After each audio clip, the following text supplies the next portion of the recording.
bersyukur malam hari ini kita boleh kembali bertemu walaupun secara online untuk melakukan persekutuan doa. Kembali diingatkan kepada kita semua, bagi kita yang memiliki permintaan pokok doa, kita boleh menghubungi Santa Utaya di nomor 0822 9462 9766. Agar kita mulai persekutuan doa kita malam hari ini dengan bersaat teduh sejenak.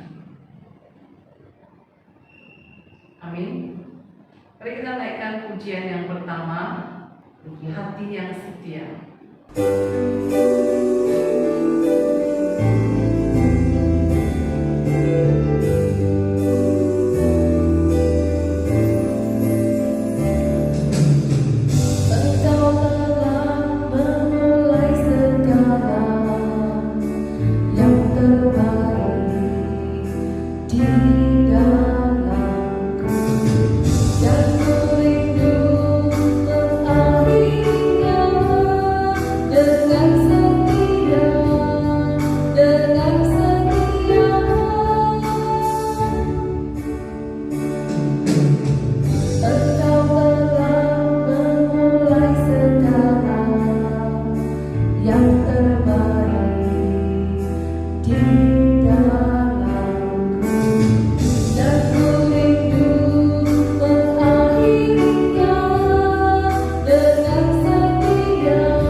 Saudara-saudari yang terkasih dalam Tuhan, sebelum sama-sama kita merenungkan firman Tuhan, mari kita bersatu di dalam doa.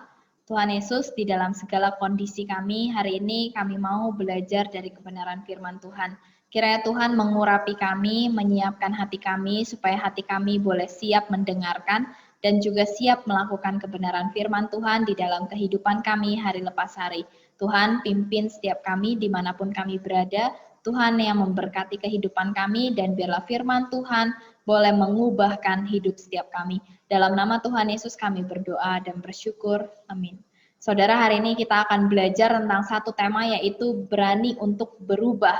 Banyak orang sebetulnya tahu bahwa dia memiliki sifat atau karakter yang tidak baik, sifat atau karakter yang buruk, tetapi seringkali tidak berani untuk melakukan perubahan. Entah itu karena dia sudah nyaman dengan karakternya yang tidak baik, atau dia sudah merasa nyaman dengan karakter yang buruk itu. Kita akan belajar tentang itu pada hari ini. Mari kita sama-sama membaca terlebih dahulu di dalam Roma pasal 12 ayat 2, berbunyi demikian. Janganlah kamu menjadi serupa dengan dunia ini, tetapi berubahlah oleh pembaharuan budimu, sehingga kamu dapat membedakan manakah kehendak Allah, apa yang baik, yang berkenan kepada Allah, dan yang sempurna. Ya, saudara, di kalangan anak muda sekarang itu lagi ngetren sebuah challenge, yaitu Glow Up Challenge. Glow Up Challenge ini challenge yang seperti apa? Mari saya tunjukkan sebuah gambar. Nah, Bapak Ibu bisa melihat ada gambar before dan after, sebelum dan sesudah. Jadi Glow Up Challenge ini adalah sebuah challenge di mana orang yang tadinya kurang cantik lalu tiba-tiba berubah jadi sangat cantik, ya. Entah itu karena bantuan make up atau bantuan treatment muka seperti itu, saya juga kurang tahu, tetapi challenge ini sedang booming di kalangan anak-anak muda gitu ya. Dan banyak sekali anak-anak muda di luar sana yang juga mengikuti challenge ini, challenge before after ya, before-nya begini, after-nya begini, glow up challenge namanya. Lalu ini juga ada salah satu foto juga yang menunjukkan seorang perempuan, dia juga mengikuti glow up challenge ini, lalu dia tunjukkan before dan after-nya. Sangat amat berubah. Nah, bagi anak-anak muda, anak-anak remaja, mungkin juga bagi kita, perubahan dari luar, perubahan secara fisik, itu adalah hal yang penting. Tetapi yang perlu kita ingat adalah sebagai orang percaya, tidak hanya tampilan luarnya aja yang perlu diubah, tetapi tampilan dalam kita juga perlu diubah, hati kita juga perlu diubah. Ada orang yang sibuk mengubah tampilan luarnya, tetapi dia tidak peduli dengan karakter dan sifatnya. Mungkin ada orang yang berubah tampilan luarnya, tetapi karakter dan sifatnya tetap menjadi batu sandungan bagi orang lain. Nah, Bapak Ibu, saya yakin dan percaya perubahan karakter itu tidak dibatasi oleh yang namanya usia. Setiap dari kita, mau kita masih kecil atau kita sudah dewasa sekalipun, kita adalah manusia-manusia yang tidak sempurna, dan saya yakin dan percaya kita perlu diubahkan dan kita perlu perubahan karakter. Dan kalau kita melihat dari gambaran Alkitab, perubahan karakter ini juga bukan hal yang berlawanan dengan firman Tuhan. Perubahan karakter ini adalah hal yang penting terjadi di dalam kehidupan orang Kristen. Nah, kenapa? Karena Bapak Ibu, Alkitab juga menggambarkan bagaimana kehidupan orang-orang sebelum dan sesudah mengenal Kristus. Before dan after. Sebelum kenal Kristus, sesudah kenal Kristus. Contoh kecilnya saja, cerita yang sangat familiar bagi kita itu adalah kisahnya Zakheus. Sebelum mengenal Kristus, Zakheus ini seperti apa? Dan setelah mengenal Kristus, Zakheus ini mengalami perubahan. Perubahan karakternya juga berubah. Dia yang tadinya pelit, dia yang tadinya kikir, dia yang tadinya jahat, berubah menjadi orang yang dermawan ketika dia mengalami perjumpaan dengan Yesus. Lalu kita juga melihat perubahan karakter itu terjadi di dalam dirinya Paulus. Paulus yang tadinya sangat membenci orang Kristen, dia bisa menganiaya orang Kristen, tetapi ketika dia berjumpa dengan Kristus, dia meninggalkan kebiasaannya untuk menganiaya. Dia meninggalkan kebiasaan lamanya, dia meninggalkan semua karakter lamanya. Maka dari itu Paulus menyimpulkan, ketika kita mengenal Kristus, kita bukan lagi manusia lama. Tetapi ketika kita mengenal Kristus, kita adalah manusia baru. Dan disinilah ketika kita berstatus manusia baru, perubahan karakter ini terjadi dan ditunjukkan supaya orang-orang bisa menyaksikan apa bedanya kita sebelum mengenal Kristus dan sesudah mengenal Kristus. Jadi seharusnya jika kita memang betul-betul mengalami perubahan karakter itu, maka sebetulnya orang-orang di sekitar kita itu bisa peka akan perbedaannya, bisa melihat perbedaannya. Sebelum kita mengenal Kristus, kita mungkin adalah orang yang sangat amat gampang untuk marah, ya. Tetapi setelah mengenal Kristus, kita menjadi orang yang memiliki kelembutan di dalam hati kita. Atau mungkin sebelum mengenal Kristus, kita adalah orang-orang yang suka sekali bicara kotor atau ngomong kasar. Tetapi setelah mengenal Kristus, ada perubahan yang terjadi. Dan perubahan itu bisa dirasakan oleh orang-orang di sekitar kita. Nah, maka dari itu perubahan karakter itu merupakan poin penting di dalam kehidupan kita dan perjalanan hidup kita sebagai orang percaya hari ini. Maka kita akan belajar hari itu di sini tentang berani berubah. Nah, saudara yang terkasih dalam Tuhan, jika kita menyadari dunia ini juga menuntut kita untuk berubah, ya. Dunia ini selalu menuntut kita untuk berubah. Tetapi ingat, perubahan yang dituntut oleh dunia itu adalah perubahan yang sesuai dengan dunia ini. Misalnya saja, contohnya saja glow up challenge yang barusan, yang tadi saya tunjukkan gambar-gambarnya. Anak-anak muda dituntut untuk berubah secara fisiknya, karena apa? Kalau kamu fisikmu nggak berubah begitu-begitu aja, ya kamu nggak bisa ngikutin dunia ini berkembang seperti apa. Jadi dunia ini selalu menuntut kita untuk berubah menjadi serupa dengan dunia. Nah, Tuhan Kristus juga menuntut kita untuk berubah serupa dengan Kristus. Jadi Bapak Ibu, kita ini dituntut dari dua sisi. Kita dituntut oleh dunia ini untuk berubah seperti dunia. Kita juga dituntut oleh Kristus sebagai orang yang sudah menerima Kristus. Kita memiliki tuntutan untuk berubah menjadi serupa dengan Kristus. Nah, jadi kita mau menuruti yang mana? Kita mau berubah seperti dunia ini, atau kita mau berubah menjadi seperti Kristus? Saya yakin dan percaya kita semua di dalam hati kita tahu jawabannya. Saya mau berubah semakin hari semakin serupa dengan Kristus. Tetapi ada begitu banyak hal yang menghalangi kita ketika kita mau melakukan perubahan di dalam hidup kita. Contohnya saja, ada orang yang punya prinsip begini Bapak Ibu. Oh, saya jadi orang Kristen, tetapi kalau masalah sifat dan karakter, itu saya serahkan sama Tuhan saja yang mengubahkan saya.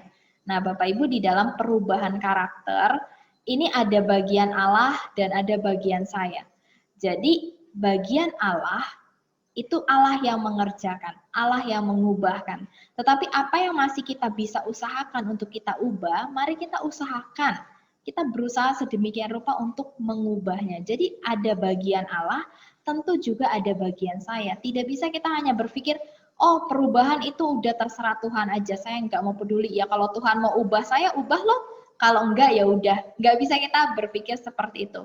Kita juga harus berusaha untuk menjadi pribadi-pribadi yang lebih baik lagi. Nah, saudara yang terkasih, tujuan kita berubah tentunya itu adalah satu, supaya kita mengalami keserupaan dengan Kristus. Firman Tuhan tadi mengatakan, janganlah menjadi serupa dengan dunia ini, tetapi jadilah serupa dengan Kristus, supaya kita tahu membedakan mana kehendak Allah dan mana yang bukan. Nah, jadi saudara, keserupaan dengan Kristus membuat kita peka terhadap hal-hal yang dikehendaki Allah dan yang tidak dikehendaki Allah. Nah, jadi tujuan perubahan kita yang pertama adalah menjadi serupa dengan Kristus. Lalu yang kedua, tujuan perubahan kita adalah menggenapi panggilan kita. Panggilan kita itu adalah sebagai anak-anak terang.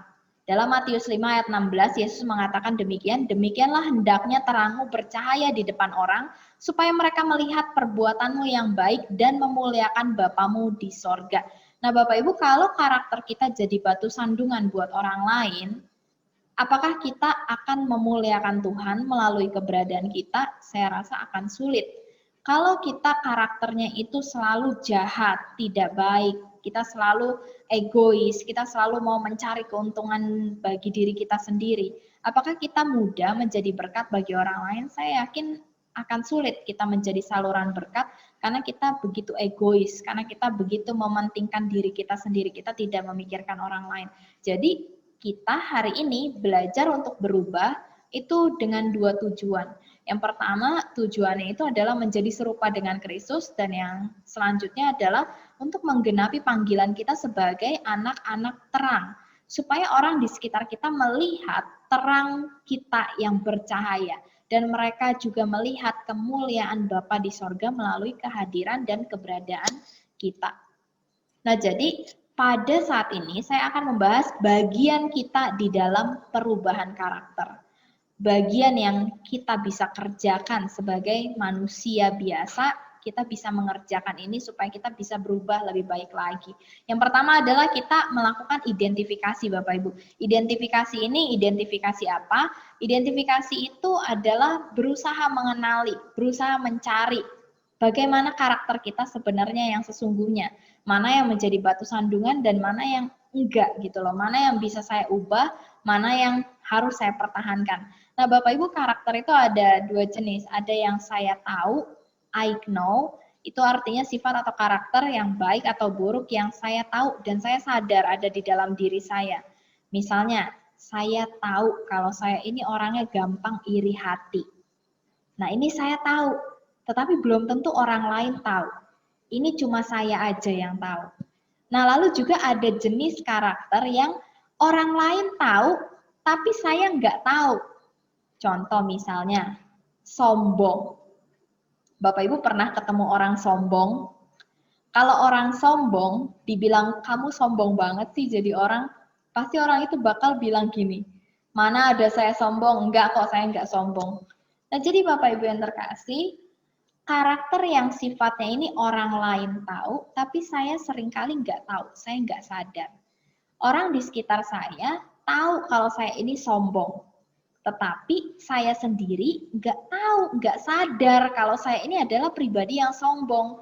Atau mungkin orang di sekitar saya tahu kalau saya ini egois, tetapi saya sendiri nggak sadar kalau saya ini egois. Orang di sekitar saya ini tahu kalau saya ini orangnya misalnya susah untuk membantu, tapi saya sendiri merasa oh, saya baik kok, saya orang yang baik. Nah, ini karakter itu ada dua tipe, Bapak Ibu. Ada yang saya tahu, orang lain nggak tahu, dan ada yang orang lain tahu, saya tidak tahu. Nah, kita identifikasi yang pertama dulu, yang saya tahu. Saya tahu karakter saya dari A, B, C, D. Lalu ketika saya sudah tahu karakter saya, maka coba saya lihat mana yang sesuai dengan firman Tuhan, mana yang tidak sesuai dengan firman Tuhan.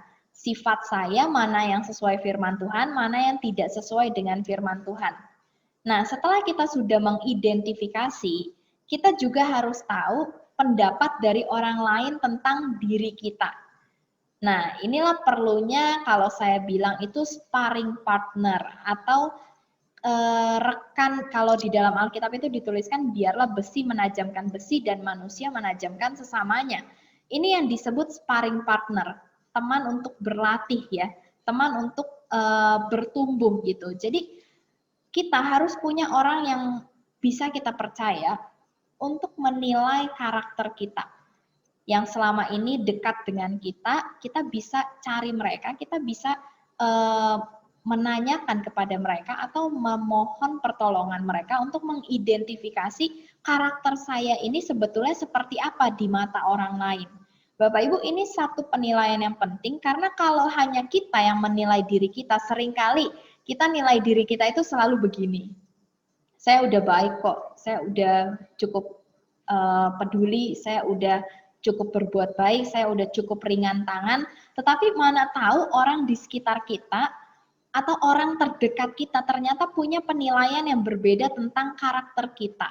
Nah, jadi ini penting bagi kita untuk tahu apa kata orang terdekat kita tentang kita. Ini yang saya maksud dengan identifikasi.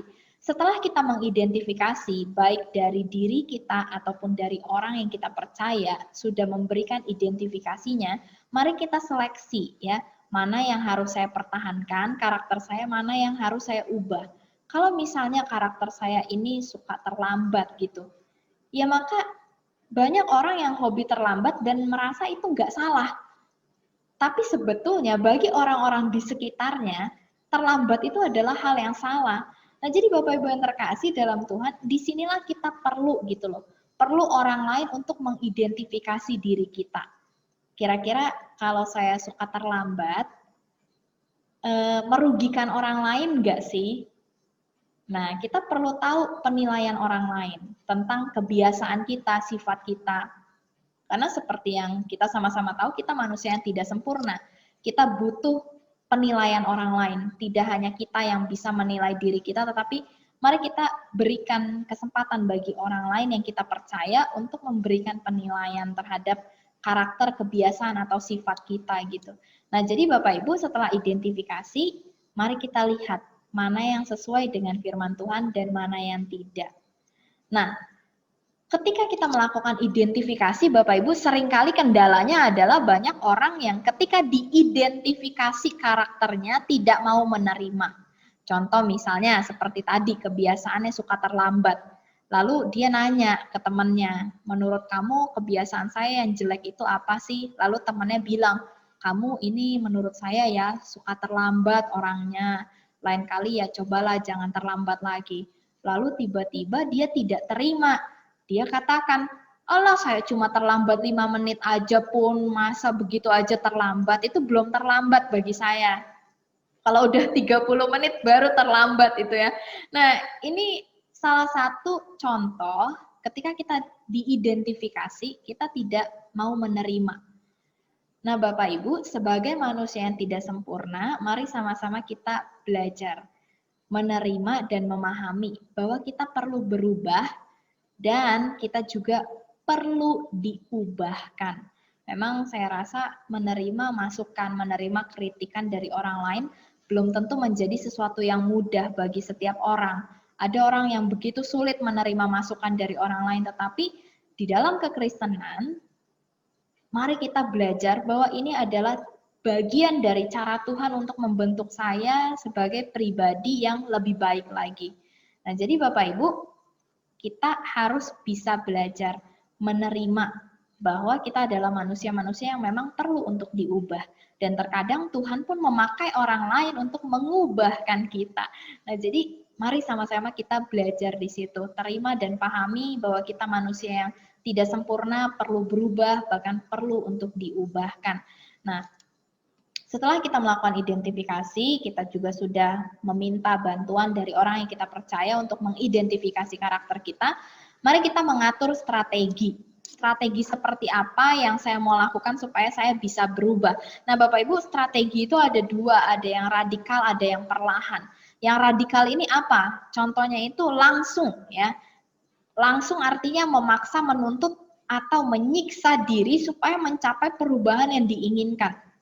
Jadi ini cara yang cukup keras kita terapkan bagi diri kita sendiri supaya kita bisa berubah. Cara yang cukup keras yang kita lakukan, yang kita terapkan pada diri kita sendiri supaya kita bisa berubah. Contohnya misalnya, oh kalau hari ini saya cakap kotor, saya nggak makan. Nah ini cara yang cukup keras bagi diri kita. Oh kalau hari ini saya nggak kerja, saya nggak makan. Kalau hari ini saya malas kerja, ya udah saya nggak usah makan. Nah, ini cara yang radikal, cara yang keras untuk mendidik diri kita. Nah, dan di sini juga harus butuh yang namanya komitmen dan konsisten. Komitmen untuk apa? Ketika saya melanggar peraturan yang saya buat untuk diri saya harus berani memberikan hukuman bagi diri saya. Dan ketika saya berhasil menjalankan peraturan yang saya buat bagi diri saya harus memberikan diri saya itu penghargaan.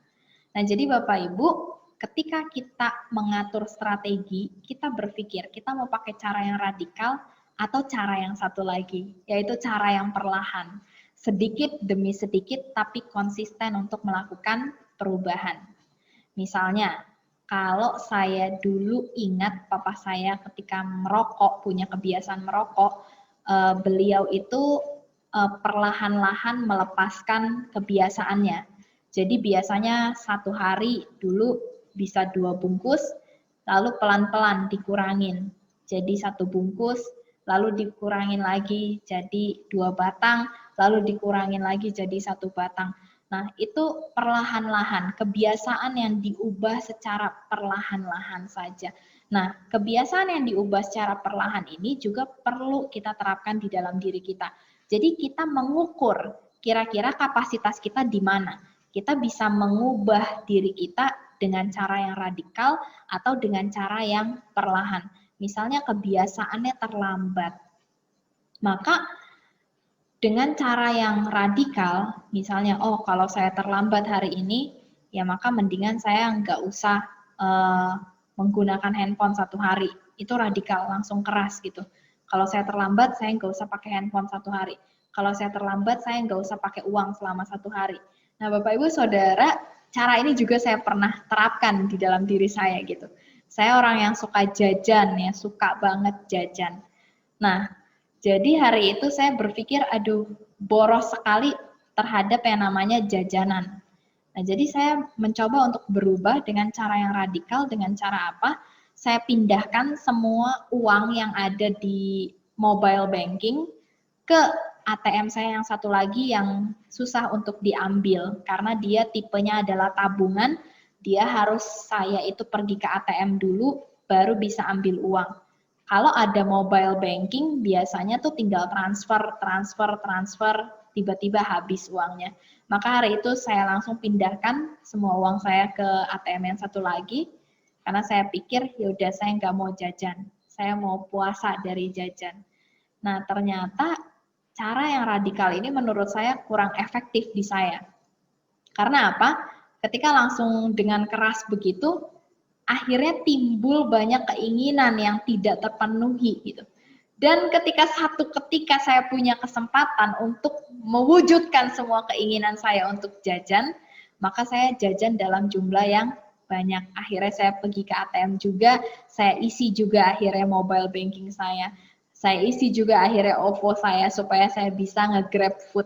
Nah, jadi Bapak Ibu, cara yang radikal ini menurut saya kurang cocok di saya. Saya lebih suka pakai cara yang perlahan, dikurangi ya, dengan cara misalnya kalau kita punya kebiasaan yang boros, oh di jatah 1 bulan saya hanya boleh jajan sebanyak 100.000. Nah, itu dijatah seperti itu ya Bapak Ibu. Jadi perlahan-lahan caranya. Jadi kita diberikan hikmat dan kebijaksanaan dari Tuhan untuk mengatur strategi bagaimana supaya kita bisa berubah menjadi pribadi yang lebih baik lagi. Jadi kita pikirkan bagaimana cara yang cocok untuk kita. Nah, lalu Bapak Ibu, akal budi yang diperbaharui Allah ini memampukan kita untuk mengerjakan bagian kita di dalam berubah menjadi serupa dengan Kristus. Jadi ketika kita memikirkan, ketika kita berpikir bagaimana caranya saya supaya bisa berubah menjadi manusia yang lebih baik lagi, pikiran ini dianugerahkan oleh Kristus. Karena kita ini ketika kita menerima Kristus, kita tujuannya satu yaitu menjadi serupa dengan Kristus. Nah, ketika kita diberikan akal budi yang diperbaharui oleh Allah, kita akan terus-menerus memikirkan bagaimana caranya supaya saya bisa berubah menjadi serupa dengan Kristus. Bagaimana caranya dengan hidup saya bisa memuliakan Tuhan. Kita akan terus-menerus berpikir demikian di dalam kehidupan kita, karena kita adalah orang yang sudah dianugerahi akal budi yang diperbaharui oleh kebenaran firman Tuhan. Maka tidak heran jika kita manusia ini selalu mencari apa yang saya bisa lakukan supaya saya bisa menjadi orang yang lebih baik lagi. Jadi Bapak Ibu, melatih diri untuk berubah menjadi lebih baik lagi itu tidak pernah salah. Itu tidak pernah dilarang di dalam Alkitab. Bahkan Alkitab mengharuskan kita membuang segala sifat-sifat manusia lama kita, membuang segala kebiasaan-kebiasaan kita yang tidak menyenangkan hati Tuhan, yang merugikan orang di sekitar kita. Itu firman Tuhan mendukung untuk kita perlahan-lahan membuang kebiasaan-kebiasaan kita yang tidak menyenangkan hati Tuhan. Jadi maka dari itu, ketika kita sadar di sini, kita adalah manusia yang perlu berubah, mari kita sama-sama belajar. Identifikasi diri kita. Mana karakter saya yang tidak sesuai dengan firman Tuhan. Dan saya harus berjuang untuk mengubah itu. Dengan cara yang seperti apa? Radikal atau perlahan. Dan tentunya kita juga perlu meminta pertolongan Tuhan supaya kita dimampukan untuk berubah. Karena Bapak Ibu, perubahan bukan sesuatu yang mudah seperti membalikkan telapak tangan seperti ini. Ya, begitu kita ngedip aja udah berbalik gitu ya. Tidak semudah itu. Perubahan itu butuh proses, butuh keberanian, butuh hati yang mau berkomitmen dan butuh hati yang mau konsisten untuk melakukannya. Tetapi saya yakin dan percaya di dalam Tuhan akan selalu ada anugerah Tuhan. Kita jangan katakan saya tidak bisa berubah lagi karena saya sudah terlalu tua, Tidak Bapak Ibu, kita masih bisa berubah karena anugerah Tuhan ada bagi kita. Tuhan memberikan kita akal budi supaya kita semakin serupa dengan Dia hari lepas hari. Mari kita menjadi pribadi yang sama-sama berubah, menjadi pribadi yang lebih baik lagi, yang meninggalkan sifat dan karakter manusia lama kita. Mari kita sama-sama berdoa. Bapa di dalam surga, terima kasih kami boleh belajar dari kebenaran firman-Mu. Biarlah firman-Mu terus menguatkan, mengubahkan kami hari lepas hari. Biarlah kami boleh menjadi pribadi-pribadi yang semakin hari semakin menyenangkan hati Tuhan, dan menjadi pribadi-pribadi yang berani untuk berubah menjadi lebih baik lagi, dan menjadi semakin serupa dengan Kristus. Di dalam nama Tuhan Yesus kami berdoa dan bersyukur. Amin. Kita melanjutkan untuk menaikkan pokok doa kita. Mari kita sama-sama menaikkan pujian yang kedua, serta.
perlindungan Tuhan kepada kita hingga saat ini.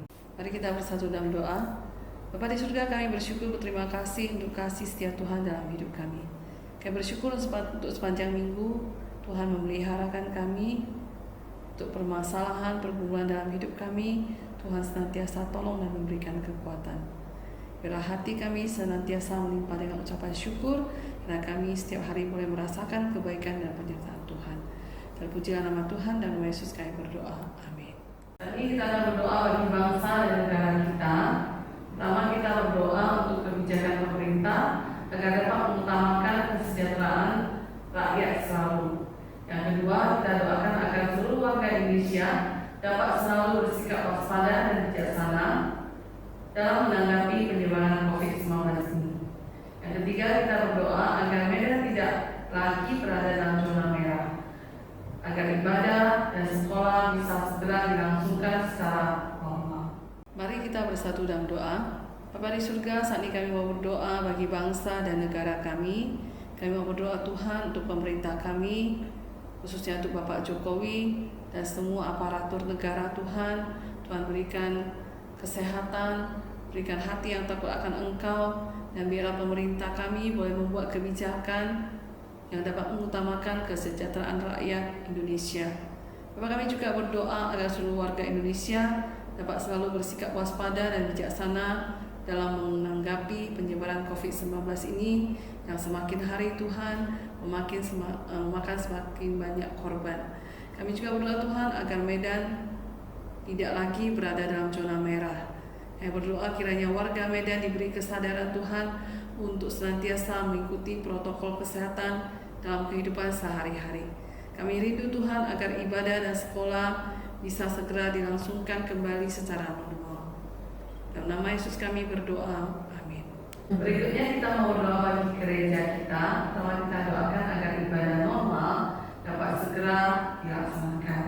Yang kedua, kita berdoa agar tim rekaman Titus, yaitu Miss Leni dan Miss Elizabeth, senantiasa diberikan kekuatan, kesehatan oleh Tuhan. Yang ketiga, kita doakan untuk minggu ini agar Tuhan senantiasa memberikan kesehatan dan semangat di dalam pelayanan. Mari kita sama-sama berdoa. Tuhan, saat ini kami mau berdoa bagi gereja. Kami berdoa Tuhan sesuai dengan kerinduan dan keinginan hati kami. Kami ingin kami juga boleh kembali bersatu di gereja, sama-sama berkumpul untuk melaksanakan ibadah secara normal. Dan semua itu Tuhan ada di bawah kekuasaan-Mu Tuhan. Hanya bila Engkau berkehendak maka itu boleh terjadi. Maka kami memohonkannya kepada Engkau Tuhan. Kami memohon belas kasihan Tuhan agar virus dan pandemi corona ini boleh segera berlalu. Kami juga berdoa Tuhan untuk tim rekaman ibadah online Game Titus, untuk Miss Leni dan Miss Elizabeth. Tuhan senantiasa berikan mereka kekuatan dan kesehatan. Tuhan berkati mereka, keluarga mereka, pekerjaan mereka, masa depan mereka, dan segala sesuatu yang mereka kerjakan, kiranya Tuhan memberkati. Bapa di surga, saat ini kami juga mau berdoa untuk pengkhotbah minggu ini, yaitu Chuan Tautea. Tuhan, walaupun Chuan Tautea dalam kondisi kakinya masih sakit, biarlah Tuhan yang memberikan semangat, dan Tuhan terus pulihkan kesehatan kakinya khususnya, supaya boleh melayani Tuhan dengan baik. Tuhan, biarlah di dalam saat ini juga Chuan Tautea boleh persiapan khotbah berdasarkan hikmat dan pertolongan dari Tuhan. Dalam nama Tuhan Yesus kami sudah berdoa. Amin. Berikutnya kita doa untuk sekolah metodis 11. Pertama, kita doakan para sekolah, guru, staf, dan seluruh pekerja metodis 11 agar terhindar dari bahaya COVID-19. Yang kedua, kita berdoa agar kerjasama antara orang tua dan sekolah dapat terjalin dengan baik dan harmonis. Yang ketiga, kita berdoa agar proses pembukaan SMA metodis 11 boleh terwujud. Mari kita bersatu dalam doa. Bapa di surga, kami berdoa kiranya Tuhan sendiri yang memberkati kepala sekolah, guru, staf, dan seluruh pekerja metodis 11. Lindungi Tuhan agar terhindar dari bahaya COVID-19. Kami juga berdoa Tuhan agar orang tua, murid, dan guru semua boleh bekerja sama dengan baik, pada masa pandemi ini, di mana situasi belajar sangat tidak menyenangkan dan juga tidak efektif. Tapi Tuhan memberi kami semangat, memberi kami kesabaran, memberi kami hikmat untuk menjalani semuanya itu. Dan biarlah di antara kami semua Tuhan boleh terjalin hubungan yang baik dan harmonis. Kami juga tetap berdoa Tuhan untuk proses pembukaan SMA Metodis 11, kiranya Tuhan yang mewujudkannya tepat pada waktu dan kehendak Tuhan. Dalam nama Tuhan Yesus kami berdoa, amin. Berikutnya kita mau berdoa untuk jemaat rahasia Genetitus. Kita berdoa bagi Ai King, Ai Sean, Ai Hong Ching I, Mama Rafe, Atik Mungkit dan istri, Atik Ameng, Atik Aweng, Atik Hokcai, Mama saya sendiri dan Mama Cili. Kiranya Tuhan memberikan kekuatan dan sukacita selalu kepada setiap jemaat lansia. Mari kita bersatu dalam doa. Bapa di surga, saat ini kami mau berdoa untuk orang-orang tua, para lansia yang ada di Genetitus. Biar Tuhan mulai memberkati mereka dengan kesehatan yang baik, iman yang teguh, hari-hari yang penuh sukacita karena ada pengharapan di dalam Tuhan. Kami khusus berdoa untuk Ai Kim, Ai Suan, Ai Hong Ching I, Mama Rafe, Acik Bunkiet dan istri, Acik Ameng, Acik Aweng, Acik Hokcai, Mama saya sendiri dan juga Mama Liting. Kiranya Tuhan boleh menolong orang-orang tua ini. Kami serahkan mereka dalam tangan kasih Tuhan. Dalam nama Yesus kami berdoa. Amin. Berikutnya kita mau berdoa khusus bagi jemaat Genetitus. Pertama kita doakan setiap jemaat yang sedang dalam masa kehamilan, yaitu saudari Jessica dan saudari Erita. Kiranya Tuhan boleh menolong pertumbuhan janin dalam kandungan, boleh bertumbuh dengan baik, dan pada saat persalinan nanti baik ibu dan anak boleh dalam keadaan sehat. Yang kedua kita doakan untuk keluarga GIT yang keluarganya masih dalam masa berduka, yang Tuhan memberikan penghiburan dan kekuatan. Yang ketiga kita berdoa bagi jemaat yang bergumul dalam rumah percaya dan tidak didukung oleh keluarga untuk mengikut Yesus yang mengalami kekeringan rohani. Biar Tuhan membuka jalan bagi mereka dan menguatkan iman mereka. Kita berdoa. Bapa di surga, saat ini kami mau berdoa untuk setiap jemaat yang sedang dalam masa kehamilan, yaitu mereka adalah Jessica dan Erwita. Tuhan berkati janin yang ada dalam kandungan boleh bertumbuh dengan baik. Tuhan juga tolong pada masa persalinan nanti boleh berjalan normal dan lancar. Tuhan memberikan kesehatan kepada bayi dan juga ibunya. Kami juga berdoa Tuhan untuk keluarga IT yang dalam kondisi berduka karena kehilangan papanya. Ya Tuhan yang senantiasa memberikan penghiburan dan juga kekuatan, dan khusus Ayah Moy kami serahkan dalam kasih Tuhan. Tuhan yang memberikan kesehatan senantiasa, Tuhan yang memberikan sukacita yang berasal daripada Tuhan saja. Kami juga berdoa bagi jemaat yang bergumul dalam iman percaya. Mungkin mereka rindu untuk menerima Yesus tetapi masih belum diberi izin oleh keluarga. Tuhan kiranya boleh buka jalan. Dan bagi jemaat yang mengalami kekeringan rohani, khususnya di masa pandemi ini Tuhan, di mana mereka tidak bisa datang ke gereja untuk beribadah, Tuhan juga sendiri yang buka jalan untuk menguatkan dan meneguhkan iman mereka. Kami berdoa di dalam satu nama Tuhan Yesus yang baik dan hidup. Amin. Selanjutnya kita akan berdoa bagi anggota keluarga jemaat yang sakit. Pertama kita berdoa bagi Bapak Petrus dan istri untuk kesehatan dan iman percaya mereka, kiranya iman mereka boleh tetap teguh di dalam Tuhan. Yang kedua kita berdoa bagi Bapak Yang Choi dan istri juga untuk iman dan kepercayaan serta kesehatan. Yang ketiga kita berdoa untuk Om Calvin, pemulihan pasca operasi dan juga iman dan percayanya. Keempat kita berdoa bagi Bapak Willis untuk iman percaya dan kesehatan beliau. Yang kelima kita berdoa untuk Mama Sylvia untuk kesehatannya dan juga iman percayanya. Mari kita bersatu dalam doa. Tuhan, saat ini kami mau berdoa bagi Bapak Petrus dan istri untuk kesehatan dan iman percaya mereka. Walaupun Bapak Petrus setiap minggu harus menjalani proses cuci darah, kiranya Tuhan yang senantiasa memberikan semangat, dan juga kepada istri yang harus bekerja dan merawat, Tuhan juga senantiasa berikan sukacita dan penghiburan. Kami juga berdoa Tuhan untuk Bapak Yao Choi dan istrinya, untuk iman percaya dan kesehatan mereka. Tuhan tolong supaya Bapak Yao Choi yang telah lama terbaring di tempat tidur, Tuhan boleh meringankan penderitaannya. Dan kepada istri, Tuhan berikan kesabaran dan juga kesehatan di dalam merawat Bapak Yao Choi ini. Kami juga berdoa ya Tuhan untuk Mama Calvin, untuk kesehatan beliau khususnya pasca operasi, dan juga untuk iman percayanya, di mana sebagai orang tua yang harus mendidik anak-anaknya, dan juga dalam kondisi tubuh yang tidak sehat, Tuhan senantiasa menentukan imannya, memberikan semangat dan kesabaran. Bapak, kami juga berdoa untuk Papa Willis, beliau yang masih belum menerima Tuhan Yesus sebagai juru selamat pribadi. Tuhan juga boleh tolong untuk kesehatannya juga Tuhan. Tuhan boleh senantiasa berkati untuk keluarganya juga Tuhan, anak-anaknya, kiranya boleh membawa Bapak ini untuk percaya kepada Tuhan Yesus. Kami juga menyerahkan Mama Selvia untuk kesehatan dan iman percaya beliau.